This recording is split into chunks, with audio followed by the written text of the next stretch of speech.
Brett was originally an episode GI 135. He's a commercial multifamily broker in Sacramento, California, and a capital gains tax deferral expert, specializing in deferred sales trusts, DSTs, but also very experienced using Delaware statutory trust and 1031 exchanges. So thanks so much for coming on the show today, Brett. Charles, a pleasure to be back on the show with you. Great to see you again. So give us a little background briefly. So if people haven't heard our previous episode about a year and a half ago, about how you got involved with, before you got involved in doing your tax strategies and involved in commercial real estate. Yeah, it all starts in real estate in general. Growing up in the Bay Area, development, rentals, cash flow, property, Silicon Valley, California. And this is the 80s and 90s with my parents. So learning kind of the entrepreneurial journey. Had a chance to fast forward. I'm in college and I was playing basketball, and I was also looking for my next career. And that's where I took an internship at a company called Marcus and Millichap, where we learned how to underwrite and broker multifamily investment properties, 1031 exchanges. This is 2006, and things were going great. Everything was really exciting. And the market fell apart. I don't know if you've ever been so scared, Charles, you're not sure how you're going to provide for your family. Well, that's where I found myself, with literally making like next to zero, because it's 100% commission, sink or swim opportunity, and the market fell apart. And so I did what every good real estate or entrepreneur wannabe does. You get a side hustle. My side hustle was Cheesecake Factory. So I did that for 2 years. So nights and weekends at a Cheesecake. By day, I'd make cold calls to banks, to investors, clients, and help them hold on to their properties or reposition their properties, just make sense of that whole world. And they were losing half or everything. And that was the really painful part. I was going through financial struggles, which kind of starting out, my wife and baby, my wife at the time, my wife still, and the new baby at the time. It was really difficult. We lived with my brother doing a small condo, but they were going through financial struggles with millions and losing half or everything they worked for 10, 20, 30 years for, because honestly, they had too much debt, not enough liquidity, and they had overpaid for properties via 1031 exchange when they didn't know otherwise. They thought that was really the only way to defer that tax, was to do the 1031. So during this time period, I learned about something called a Deferred Sales Trust. My mentor and guide kind of came around during that time, and I never really looked back. I mean, it took a while to get this thing going and get people to understand what it is and how it works. But now we just help people close these on, every week across the country. And also help them sort out challenges that they might want to do some other, Delaware statutory trust, or they might want to do opportunity zones. Might we do some cost seg with some bonus depreciation? We just help them make sense of this stuff. But oftentimes it's the deferred sales trust, because it's just so flexible, and it can provide such amazing outcomes for people. Awesome. Yeah, flexibility is one of the big things I love about the DST. But for people that don't know about the DST, can you explain a little bit more about what a deferred sales trust is? Yep. First of all, deferred sales trust is not a 1031 exchange, and it's not a Delaware statutory trust. Our minds see DST and we think, oh, we already know about that. It's called a Delaware statutory trust. That's just really a Delaware 1031, where you're just, if you do a Delaware 1031, you're just moving it in with a syndicator or an operator or a big group. They have their place, and there's some cool things about it. Ours is a deferred sales trust. We're like the entrepreneurial, flexible, nimble version of tax deferral. Now it's using something called 453 of the IRS tax code, which is an installment sale where you can lend to the trust what would have been owed to you at the close of escrow, and then slowly receive payments back over time. So you're changing from an ownership to a lender. And by changing or exchanging what you would have received, you're in a tax deferral state for a period of time. Now, most of our clients structure these notes at a 10-year promissory note with an 8% payout, typically starting in year 1 or 2. But they might delay it for a couple of years too as well. And in the meantime, these investments can be put into stocks, bonds, mutual funds, passive or active real estate developments, cryptocurrency. In other words, they can diversify. But the best part is it's optimal timing. You can dollar cost average. You don't have to rush into deals. You don't have to do any debt replacement. You don't have to do any just like kind replacement. It can be diversified. It could be liquid. It could be, really get your powder dry, because to me, that's what we want to do right now. Get our powder dry, get prepared, because we believe opportunities are coming. So say I'm selling an asset and I'm going to realize $500,000 worth of capital gains, and say it's cryptocurrency. how does the DST process work if I want to move that money now into real estate, active or passive? Well, it depends. First of all, we need to set up the trust, and I'll tell you a couple deal stories we did with some cryptocurrency. We work with Kraken. Kraken is the one Mhm. that we have developed a relationship with, where we can open up accounts in the name of the trust. And then what happens? One of our clients, they had 50,000 of Bitcoin, went to 50 million before the Like, crash. wow. At 54,000 a coin, she transferred 5 million into the trust account at Kraken in exchange for a promissory note. And then from Kraken, they sold it to cash. And then we moved it to a US bank account. And then from there, she actually opened up an LLC, partnered with the trust, and invested it into a business venture. That business venture happened to be like a tech startup, but it could have easily have just have been a real Mhm. estate development opportunity. So that's kind of this simple story of it. Um, but the Hmm. idea is any asset that you're selling, you can exchange it for a promissory note. Now, once you've done that and you've sold it to cash to the ultimate buyer, now that cash can really go into just about anything, and including investment, real estate. Interesting. Yeah, I mean, it's for me, like when we've had people on talk about the 1031 before, and it's the amount of hurdles that you have to jump to get it, and you have to buy it, and it just it doesn't give you much flexibility at all, and it's just something that I see people struggle with, and they're nervous, and they have to identify stuff, and for certain, like you said, there's a place and a time for it, but I think for most of the time, the DST works best. For people that are in that 1031 or have been or worried about it and say it fails, how can the DST, how can they start employing a DST for their failed 1031? Great question. So it all depends on the team and the accommodator which you're working with. And so our team works with accommodators that actually provide this as a backup plan in case their Mhm. 1031 fails or is failing.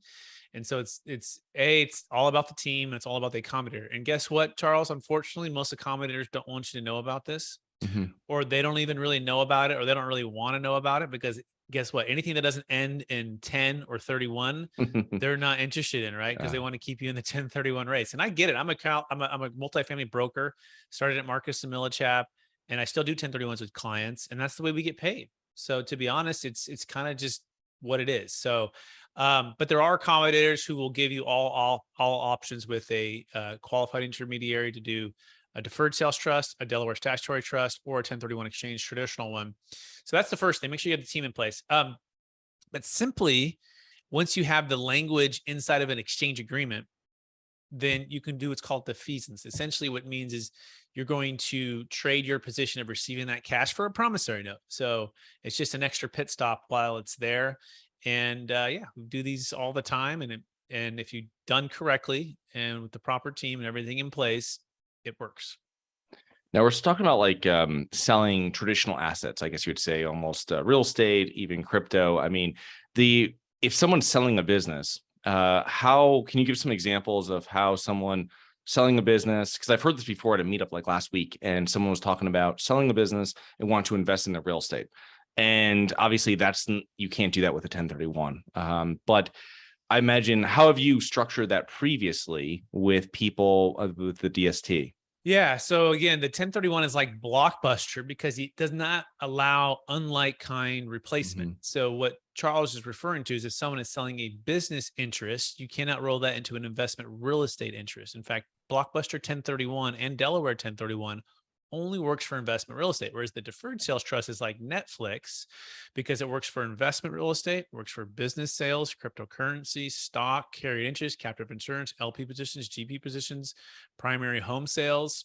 Okay. So upon the exit of the asset being the business, let's just say, in fact, I'll do an actual deal. We just helped a client out of Florida. She's selling an $8 million healthcare company and she wants to invest in real estate, a lot of it. So instead of taking all 8 million at closing, she assigned her interest in the business, the ownership, to this newly formed trust in exchange for a promissory note that owes her the 8 million. Now she's going to receive 8 million over the next 2-3 years. So these are slow earnouts. So her initial payment actually was only 500,000 that went into the trust, and then she'll slowly receive payments out. So that 500 hits the account, and she gets a promissory note for 500. And then she's slowly and then immediately it can go into a number of different ways. It can go into the stock market. It can also go into lending. it's basically like having it into like a self-directed IRA at this point. Hmm. Right. And then you might say, well, I want to put a little bit into Charles's passive multifamily opportunity over here. I want to do my own deal. Right. So depending if you want to be active or passive, if you're active, you can go through a LLC. If you're passive, the trust can go directly into a deal, but there's no carve out, there's no TIC, there's no 1031 rules. So that's the beauty. We're completely kind of free and flexible at that point. Yeah. So just one thing, Brett went over there is the TIC, which is tenants in common. And this is if anybody, I spoke to someone yesterday about this. So tenants in common, if they're going 1031 into a syndicated deal, they can't just get passive shares. They have to actually be whatever that entity was, has to be an owner of it, the property, a partial owner, right? With the rest of the syndicate. And it's quite the paperwork that has to be done. And it's a lot of work. Especially as a syndicator and especially as a person with a 1031. So that's what Brett's talking about there, is that it's not as simple as, oh, I got $500,000 and now I can put $500,000 into this passive deal. But one thing about it is the trust. So setting up the trust, it makes perfect sense about your client there in Florida with the $8 million and $500,000, and then she can do whatever she wants with it at a time. As the money comes in, she gets the promissory note. The trust. Now, how is that set up in the sense of your company's controlling that? Is that how that works? Great question. Yeah. So it's a third party unrelated trustee that helps to manage the trust and has the majority control, if you will, over the trust. However, the note holder has indirect control, just like, or very similar to if they sent the funds to a qualified intermediary. The difference is the qualified intermediary, you're giving it up for 45 or 180 days, right? Nothing moves without your approval to the next property. The same thing happens here. None of the investments are made without your approval. And so as a trustee, I've got to approve. And then as the note holder, the creditor, the client, they have to approve of the movement of the funds as well. So it's a team effort to basically say, okay, this trust you don't own, the money is owed to you.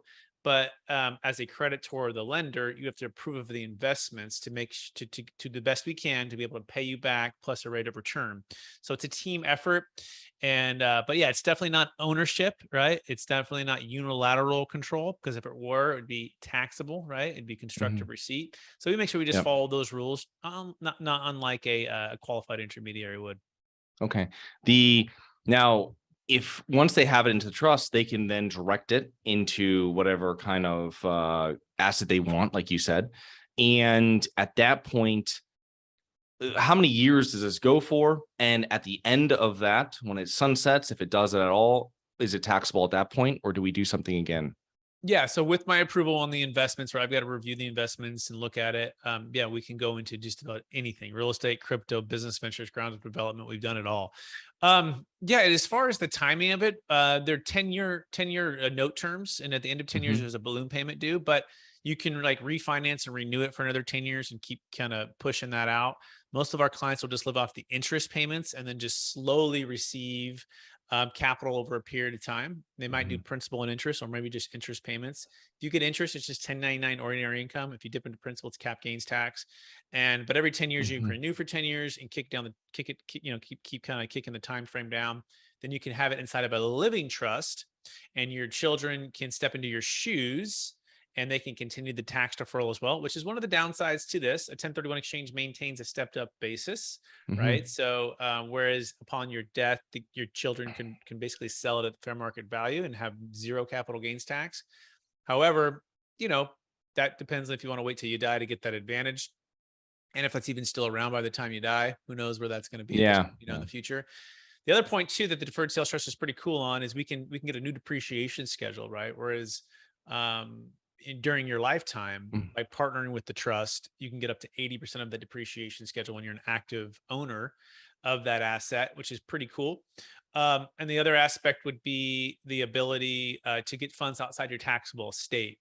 So there's a 40% death tax, Charles. That's really important to understand, that if you're worth more than 24 million married, 12 million single, anything inside of your taxable estate is subject to a 40% death tax.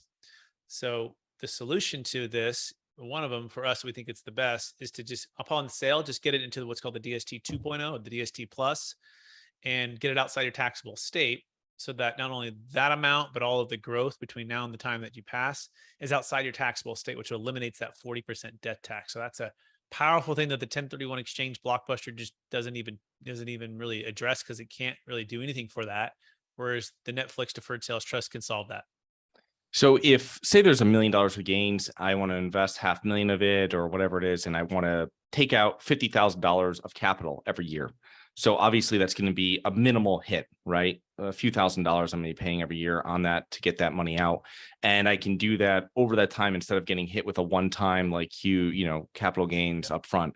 Now, is that how a lot of people work it with you, or do a lot of people so they get some money out, or do you see it where people are putting it? I mean, the majority, they're leaving it in there as riding out this tax-free kind of shelter. I mean, how do you see it? Good question. It's a different strategy, right, for different Yeah. people, and things change, right? So first of all, who qualifies? You need to have $1 million net proceeds and $1 million gain per transaction, Mhm. unless you have two at $500,000 each.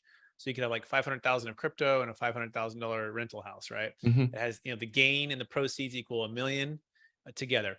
So yeah, as far as the payments, it just kind of depends. So some of our clients, like for example, the one in Florida, she's going to delay the payment of the trust for a couple of years because she's staying on and still working that business as a part of her Mhm. earnout. So her income is going to actually stay pretty high. And then when she retires and gets even bigger amounts, or retires from that company, she's going to turn the trust income on. So Wow. it's kind of like a spigot, if you will, for DST 1.0. 2.0 is a little more rigid, meaning once you turn it on, it doesn't stop, but you can delay it for a couple of years. So what we look at this like is like in a Rubik's Cube. Everyone shows up to us with like different Mhm. challenges and different goals. And what we like to say is we're going to do some tax flow planning and some cash flow planning. We're going to look at what you're trying to achieve, and together we're going to move this Rubik's Cube. If you could see this, if you're just listening to it on audio, I'm moving a cube around with different colors on it. And ideally, when we move it around enough with your CPA and with the financial advisor and our team, right, tax team, it's going to be as congruent as it can be for your goals. And there's really two things that people work through, Charles. There's pain and there's purpose, right? And the question is, what's the pain you're going through to want to sell your asset? Mhm. And what's the purpose for your wealth when you could achieve some tax deferral? And how does the deferred sales trust, in that context of what you're trying to achieve, solve those challenges, right? And that could be location freedom, that could be time freedom, that could be energy freedom, that could be entrepreneurial freedom, that could be financial freedom, right? That could be just timing the market when it makes sense freedom. And nothing that we know of can give all of those except for the deferred sales trust. And so that's why we love it. And so which goes into your point. So some people might want some cash flow now and immediately Mm. and just live off the interest payments. Some might want to delay that for a couple of years, right? So it just accrues like an IRA, and it defers the income tax and the capital gains tax. And so it's a very elegant, Mhm. efficient way to build wealth. Oh, it's great.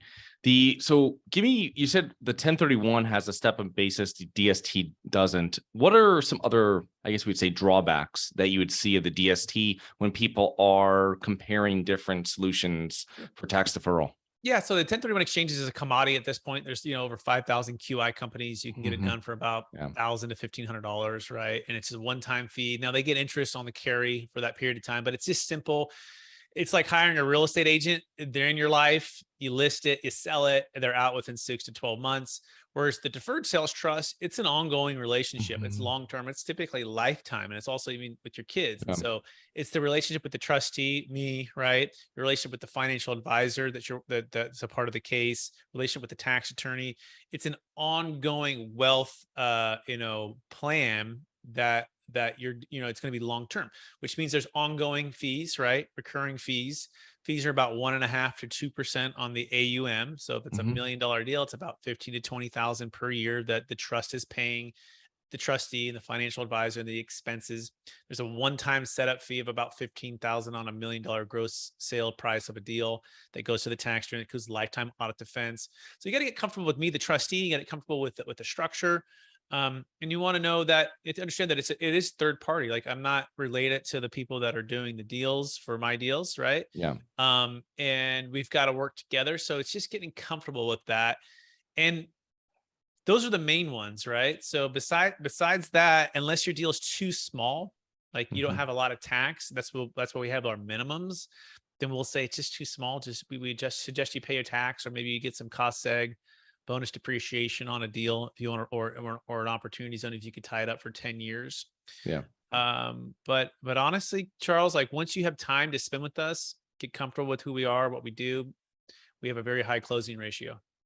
Awesome. The when you're putting these together, because obviously there has to be separation between the person with that has going to have the capital gains and everything, or it's going to be, you guys are going to find yourself in issues there with the IRS. But what do you find time frame is the best if I'm planning on and when I'm listing a property, when I'm listing a business? Is that when someone reaches out to you? Or when it's like, hey, holy crap, Brett, we're selling this thing next week. You know what Yeah, I mean? what's the best strategy for timing your deferred sales trust transaction? The answer is it's early. Be as early as Yeah. you can be. Why? Because there's no downside to being early. In fact, we work on a conditional basis. So we will set everything up. We will review your deal. We will strategize with you for different options. If for whatever reason your deal doesn't close, or for whatever reason you decide not to use the deferred sales trust, you owe us zero. However, you can be too late. And too late is either the buyer has removed all contingencies for anything that's not investment real estate. If it's investment real estate, then we can also move to a qualified intermediary to give you that option on day 45, or basically day 180 of your exchange. But if it's anything else that you're selling, you got to do this before the buyer removes all contingencies. So we always say now's a great time to learn. In fact, we have tools for you right now. You can go to our free mastermind every Friday to start learning about it. You can look for our new book that's coming out to Amazon, Building a Tax Deferred Exit Strategy, to learn more about it. You can get our free ebook. And so educate yourself now, get your CPA and financial advisor and all the people that you're going to want the blessing from, right? Get them on here now, right? And then when you want to exit, hire the best real estate agent or M&A advisor, business broker to exit the asset working with us. We also provide those as well. If you don't have those, we have I think we some of the best in the country that we partner with. And then we just structure the deferred sales trust into that transaction so it's seamless upon exit.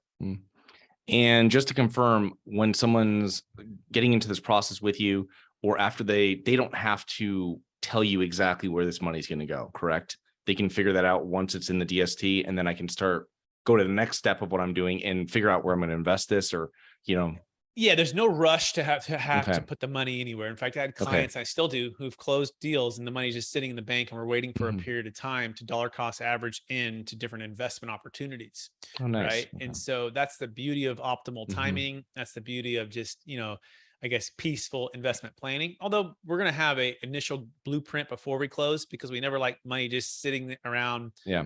Money that's sleeping is lazy money, and we don't want that. We want it earning some kind of interest, but we're never going to force anything. They still have to approve of the timing and of the investment.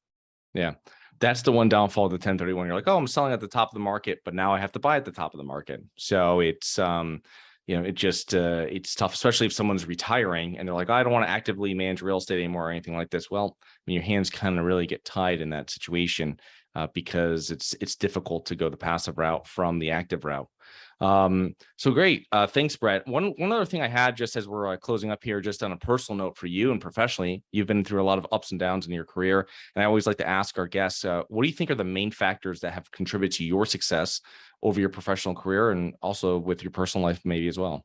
Yeah, faith, family, and kind of a commitment to excellence, to be honest. Those are kind of the three things. Starts with faith, but my belief in God, and then God giving me gifts and giving me the belief in myself, and then family to support and help me, my wife to be my partner in life, and everything else. And then just commitment to excellence, being around people who help me to level up, whether it be basketball coaches in high school or football coaches in high school or in college for basketball, youth pastors, my parents, my older brother.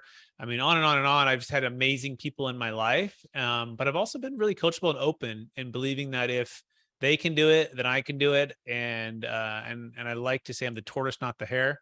It takes me a little while, but once I get something, I tend to just want to take it to excellence, right? And so those would be my main factors, I would say, Charles, for sure. Awesome. So Brett, how can our listeners learn more about you and your business? Go to capitalgainstaxsolutions.com. You can also search Capital Gains Tax Solutions on YouTube, our YouTube channel. on iTunes as well. I also have a podcast and a channel called Expert Mm-hmm. CRE Secrets. Of course, look out for the book that's coming out, Building a Tax-Deferred Exit Strategy. It's the proven playbook for unlocking your ideal wealth plan when selling assets of any kind for yourself or your clients. I'm also EXP multifamily broker.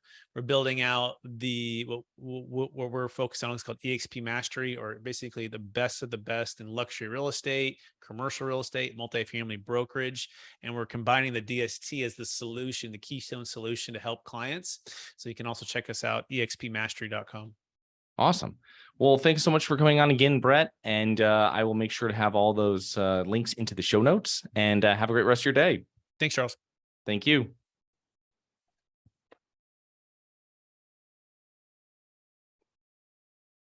Okay, awesome. So I'll stop. Wait, did it stop? No.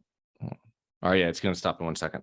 All right, thank you very much for everything. That's awesome. I will send you, or my assistant will send you a link when everything goes live. And awesome, yeah, about 25 minutes, perfect. And we'll share it with everybody. So have a great rest of your Wednesday. Thanks, Charles. Great seeing you.